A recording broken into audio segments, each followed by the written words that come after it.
Hello everyone and once again welcome to Hardman classes. Myself Sonu Hardman और इस particular video में हम लोग बात करने वाले हैं अभिवादन के बारे में। अभिवादन जिसे इंग्लिश में हम लोग कहते हैं ग्रीटिंग्स। जब हम आपस में मिलते हैं तो नमस्ते या नमस्कार कहते हैं। हमारे मुसलमान भाई लोग कहते हैं क्या, अस्सलाम वालेकुम। हमारे सिख भाई सब क्या कहते हैं, तो वो लोग कहते हैं सत श्री अकाल। लेकिन ये तो हुआ हिंदी में कि हम लोग जब भी आपस में मिलते हैं कहीं भी, तो हिंदी में हम लोग ये कहते हैं नमस्ते कहते हैं। कहने का मतलब यही हुआ। लेकिन इंग्लिश में ऐसा नहीं है फ्रेंड्स। इंग्लिश में अभिवादन के लिए क्या होता है ना कि हर अलग अलग समय पे अलग अलग तरीके से अभिवादन किया जाता है। अभिवादन मतलब ये चीज़, जैसे हम लोग सुबह का अगर बात किया जाए तो इंग्लिश में हम लोग कहते हैं गुड मॉर्निंग। दोपहर का अगर बात किया जाए तो इसमें कहा जाता है गुड नून या फिर गुड आफ्टरनून। शाम का बात किया जाए तो इसमें कहा जाता है गुड इवनिंग, और रात का कहा जाता है क्या, गुड नाइट। ठीक है, इस प्रकार से कहा जाता है अभिवादन। लेकिन हम लोग अगर हिंदी का अगर बात किया जाए तो हिंदी में क्या होता है, हिंदी में आप सुबह से लेकर रात तक जब भी किसी से मिलते हो तो क्या बोलते हो, नमस्ते अंकल, नमस्ते आंटी, बस सिर्फ नमस्ते चलता। लेकिन इंग्लिश के केस में ऐसा नहीं होता। तो चलिए फ्रेंड्स, मैं आपको अपने प्रेजेंटेशन के द्वारा और अच्छे से एक्सप्लेन करने की इसे कोशिश करता हूँ। और अगर आप चाहो तो आप वहाँ से उसका स्क्रीनशॉट लेकर के अपना नोट्स भी बना सकते हो। तो चलिए फ्रेंड्स, शुरू करते हैं।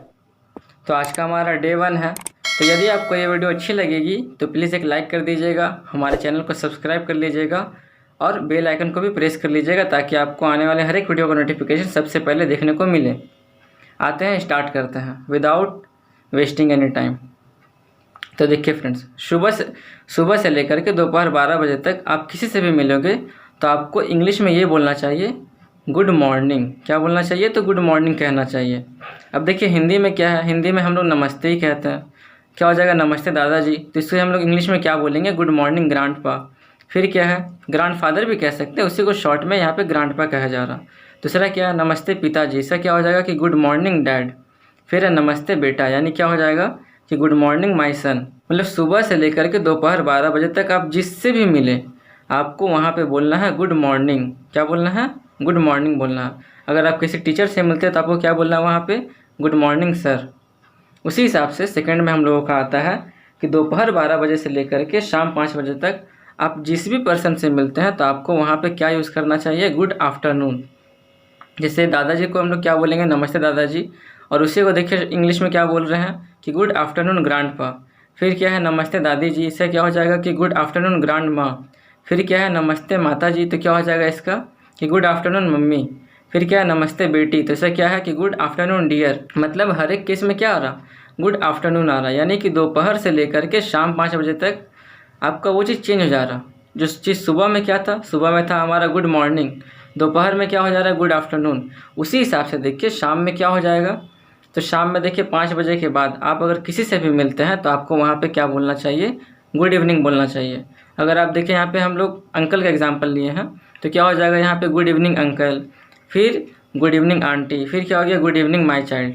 मतलब ये आपको बस सिंपल सा ये समझ लीजिए कि सुबह में हम लोग गुड मॉर्निंग बोलेंगे, दोपहर में गुड आफ्टरनून कहेंगे और शाम में क्या बोलेंगे, 5 बजे के बाद गुड इवनिंग कहेंगे। और क्या इसमें है कि रात को विदाई के समय, ये भी बहुत अच्छा, ये भी बहुत इंपॉर्टेंट चीज़ है। जैसे देखिए हम लोग विदाई के समय क्या कहते हैं, बाय कहते हैं।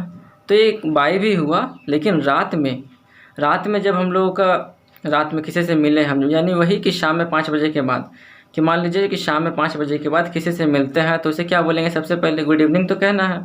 अब हम लोगों का बातचीत ख़त्म हो गया, अब वो आदमी क्या हो रहा, जा रहा है। तो जब जा रहा है तो उसे ये कहना हमारा फ़र्ज़ है शुभ रात्रि।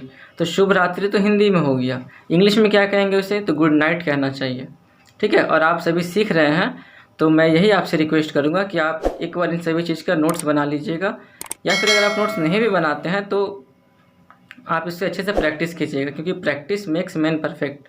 प्रैक्टिस करोगे तो ही आपको ये अच्छे से समझ में आएगा। और जिस तरीके से मैं समझाने की कोशिश कर रहा हूँ, आई होप कि आपको अच्छे से समझ में आ रहा होगा। आगे बढ़ते हैं। आगे हमारा क्या है कि दिन में विदाई के समय, जैसे आप रात में किसी से विदाई करोगे तो वहाँ तो आपको गुड नाइट बोलना है, लेकिन आप जब दिन में विदाई करोगे तो क्या बोलना है आपको कि good day to you sir. ठीक है, क्या बोलना है, अच्छा श्रीमान विदा। इसी को हम लोग इंग्लिश में कहते हैं good day to you sir. अब क्या है, अब जैसे मान लीजिए कि भेंट के समय, अब क्या हुआ ना कि आप जिस भी इंसान से मिले, आपको बात करने में एक बात आपने उससे किया और आपको एक नज़र में ही वो इंसान बहुत अच्छा लगने लगा, तो आपको उस समय झट से क्या बोलना चाहिए, यानी तुरंत क्या बोलना चाहिए, आपसे मिलकर बहुत प्रसन्नता हुई, मतलब आपसे मिलकर बहुत खुशी हुई मुझे। उसी इंग्लिश में क्या कहेंगे, प्लीज़ टू मीट यू। जैसे आपको, आप थोड़ा इमेजिन कीजिए, मैं आपको एक एग्जांपल से समझा रहा हूँ। एक आदमी आता है, आपसे मिलता है, वो टाइमिंग है सुबह का, तो आपको उस समय बोलना है क्या है, गुड मॉर्निंग, ठीक है। उसके बाद फिर आप उससे थोड़ा सा बातचीत किए, आपको बहुत अच्छा लगा उस इंसान से बातचीत करने में, आपको क्या बोलना है, please to meet you sir. जो भी उसका नाम रहेगा आप वहाँ पे वो नाम ले सकते हैं, प्लीज़ टू मीट यू। उसके बाद फिर जैसे ही आप उससे विदाई करोगे, यानी बातचीत सब कुछ ख़त्म हो गया, तो क्या बोलेंगे उससे आप कि good day to you sir. इससे क्या होगा कि इससे आपका एक अच्छा इंप्रेशन जमेगा उस इंसान के माइंड में, और वो इंसान क्या सोचेगा कि आप बहुत अच्छे इंसान हो। आप तो एक्चुअल में अच्छे इंसान हो, लेकिन उसे आपको दिखाना भी है, क्योंकि दुनिया दिखावे पे चलती है। अब क्या है नेक्स्ट हमारा, विदाई के समय, ठीक है। ये देखिए अपने से छोटों का बात किया जा रहा, इसीलिए यहाँ पे बाय का यूज़ किया गया है, लेकिन अपने से बड़ों का जब देखिए बात किया जा रहा तो वहाँ पे गुड डे का यूज़ किया जा रहा, ठीक है। आपका दिन शुभ हो। अब क्या है, अच्छा फिर मिलेंगे। फिर मिलेंगे मतलब hope to see you again, मतलब कि आशा करते हैं कि हम लोग फिर मिलेंगे, यानी hope to see you again. अब नेक्स्ट हमारा क्या आता है, नेक्स्ट, अच्छा हाँ, वो हमारा देखिए फ्रेंड्स ख़त्म हो गया। अब आपको कुछ यहाँ पे कुछ पॉइंट्स को याद रखना है। वो क्या याद रखना है, देखिए इंग्लिश का ये बात हो रहा कि ग्रैंड फादर को ही हम लोग शॉर्ट में क्या कहते हैं, ग्रैंडपा कहते हैं। फादर को क्या कहते हैं, तो फादर के लिए देखिए डैड या डैडी का यूज़ किया जाता है। ये सब आप थोड़ा देखेंगे ना इंग्लिश वीडियो, तो उसमें आपको पता चल जाएगा। वहाँ पे पापा मम्मी कोई नहीं कहता, वहाँ बोलता है डैड मॉम, ऐसे ही कहा जाता है। अब देखिए क्या है, ग्रैंड मदर है, तो ग्रैंड मदर को संक्षेप में क्या कहेंगे, ग्रैंडमा कहते हैं। फिर मदर के लिए देखिए मम्मी का यूज़ किया जाता है, ठीक है। नेक्स्ट हमारा देखिए क्या आता है, और ये शायद लास्ट है, क्या है कि देखिए चाचा, ताया, मामा, मौसा, फूफा, यानी जितना भी जेंट्स है सभी को इंग्लिश में हम लोग अंकल कहते हैं।